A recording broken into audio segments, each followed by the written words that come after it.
কি ব্যাপার সম্রাট বোরহান? বেশ কিছুদিন ধরে তোমাদের নামে বিভিন্ন অভিযোগ, তোমরা নাকি প্রেম করতেছো। এগুলো তো ঠিক না, এগুলো আর করা যাবে না, ঠিক আছে? সাবধান, প্রেম থেকে একদম সাবধান। সাদিয়া শুনছো? ইসমাইল সব জেনে গেছে, এখন আমাদেরকে খুব সাবধানে প্রেম করতে হবে। আমাদের আপাতত কয়েকদিন লুকিয়ে লুকিয়ে প্রেম করা লাগবে। তুমি সাবধানে থেকো। কি ব্যাপার, সম্রাট সাদিয়ার সাথে ওখানে কি করে? তাহলে কি সাদিয়া আমাকে ঠকালো? সে কি সম্রাটের সাথে প্রেম করে? হাই হাই, এই আমি কি দেখছি? সাদিয়া বোরহানের সাথে ওখানে কি করে? তাহলে কি সাদিয়া আমার সাথে প্রতারণা করছে?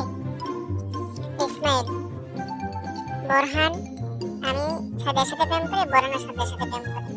এর একটা বিচার আমি চাই, বিচার করতেই হবে তোমাকে। ইসমাইল, আমি যার সাথে প্রেম করি সম্রাট তার সাথে প্রেম করি।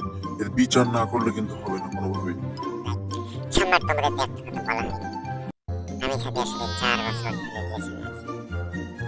ইসমাইল, তুই বন্ধু হয়ে বন্ধুর সাথে বেইমানি করলি, তোকে আমি কোনোভাবেই ক্ষমা করব না। ইসমাইল, তোমার গার্লফ্রেন্ডকে আমাদের পিছনে লেলিয়ে দিয়ে তুমি বন্ধুর সাথে বেইমানি করেছো, তোমাকে আমরা ছাড়বো না। সম্রাট, ধর ওকে ধর।